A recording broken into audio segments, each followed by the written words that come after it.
Monsoon को आने में अब महज 1 से 1.5 महीने का समय ही शेष रह गया है, मगर केलो नदी पर गोवर्धनपुर पर नए पुल का निर्माण कार्य अब तक प्रारंभ नहीं हो सका है और अब बारिश तक इस पुल का निर्माण पूरा होने की संभावना भी नहीं रह गई है।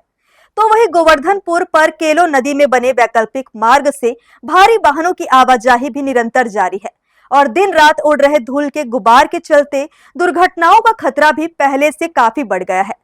यही वजह है कि सड़क समस्या की मार झेल रहे क्षेत्रवासियों के सब्र का बांध भी अब टूटने लगा है और आक्रोश भड़कने लगा है।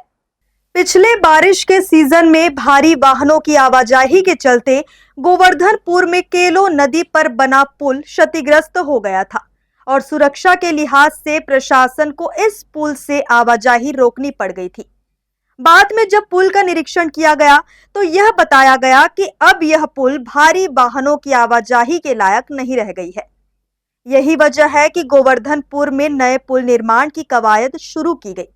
शासन से स्वीकृति मिलने के बाद इसके टेंडर की प्रक्रिया आगे बढ़ाई गई।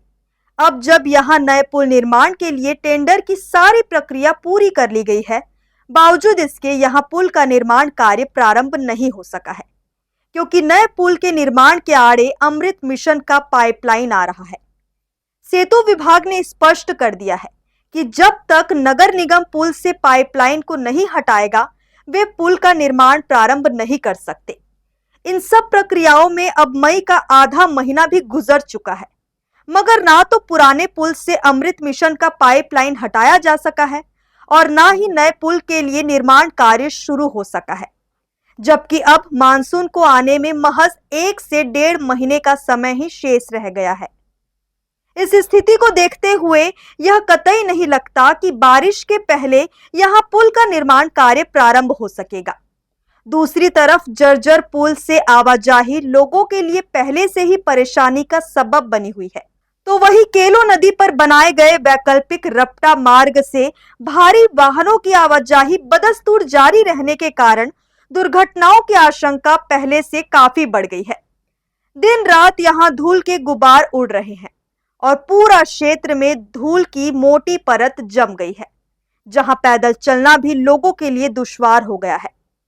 यही हाल गोवर्धनपुर से ऐश्वर्यम कॉलोनी होते शालिनी स्कूल बोईड दादर चौक जाने वाले मार्ग की हो रखी है। इस मार्ग में भी सड़क का निर्माण कार्य अब तक प्रारंभ नहीं हो सका है।